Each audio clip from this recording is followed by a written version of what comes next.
Minhas primeiras experiências foi no teatro. E mesmo assim no teatro eu sabia que ainda era, apesar de ser um local de livre expressão artística, mas sabia que também tinha os entraves, porque a transexualidade não era tão visível. Então, em algumas vezes eu tive que utilizar o meu nome masculino, apesar de ter a liberdade de poder, no teatro, ser uma trans. Mas sabia que também, socialmente, e até mesmo para vender um espetáculo, como uma entrevista que eu dei uma vez para uma peça que estava em cartaz, eu abri mão de utilizar o nome Paulette Furacão para botar um nome civil, por conta desse preconceito, para que a peça não sofresse um boicote. Nas minhas entrevistas eu evitava usar roupas femininas e assumir alguns determinados personagens baseado na minha aprendizagem que eu tinha adquirido no teatro. Os outros trabalhos eu tive que criar alguns personagens masculinos. Por exemplo, eu não ia para uma entrevista como Paulette Furacão, ia utilizando meu nome civil e com roupas e trejeitos masculinos. Mas dentro de mim sabia que era um personagem que eu criei. Era muito boa atriz, eu acho. Então assim, era muito complicado. Só que como eu sempre fui muito determinada e quebrava essas barreirazinhas, sabia que o difícil era entrar. Então assim, eu precisava mostrar um bom serviço para poder futuramente garantir a minha dignidade enquanto trans. E aí, a partir desse momento, quando eu fui convidada, fui trabalhar com inserção de jovens no mercado de trabalho, que eu tive a liberdade de poder ser Paulette Furacão.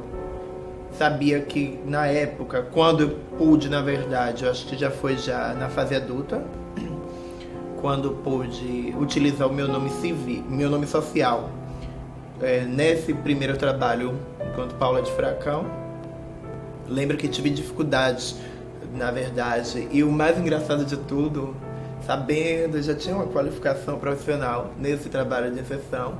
Na minha entrevista, como eu sempre fui determinada e era em uma zona que eu não conhecia muito bem, então assim, eu fiquei meio receosa, fui para a entrevista e me dirigi para o entrevistador dizendo: olha, eu não vou ficar na entrevista. Então olha que coisa louca, eu não vou ficar, mas eu sou determinada, marquei essa entrevista e vou participar dessa entrevista até o final, mas já digo de antemão que não ficarei. E aí, claro, né, você tomar o tempo de alguém, é precioso, para você não ficar, criou uma curiosidade do entrevistador, a qual ele imediatamente quis testar minha capacidade profissional. Sendo que aí eu aceitei e fui ficando, fiquei 4 anos. Por incrível que pareça, pela postura que eu acho que aí é o que eu mais bato na tecla, a postura profissional que eu adquiri nesse espaço de formação foi que eu acho que consegui quebrar essas barreiras.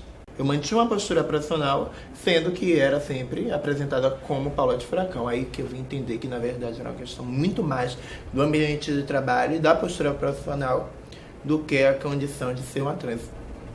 Eu acho que quando se trata de travestis transexuais, ela sempre tem que dar o melhor. É o que eu sempre digo às meninas e até mesmo tento internalizar. Você trans, eu já sei das dificuldades. Primeiro, vou chegar aos 30 anos e pra gente já é uma vitória por não estar morta. Então eu já começo por aí. Não há tempo para que haja falhas. O serviço ele sempre tem que estar perfeito, porque a gente sempre está em análise. Então assim, e eu costumo dizer que o meu desempenho profissional vai sobressair ou vai ter consequências futuras em outras meninas. Porque como é algo novo, esse trânsito de travestis transexuais no mercado de trabalho Então a gente sabe que a pressão que a gente já sofre diariamente, ela já nos esmaga. No mercado de trabalho ainda é pior, porque a gente precisa sobreviver e a gente não quer ter opção, a gente não quer ir para as ruas. Então a gente precisa sempre dar o melhor, sempre o melhor, não há descanso. Não há como respirar no mercado de trabalho, porque qualquer falha vai ser caracterizada por conta da orientação sexual.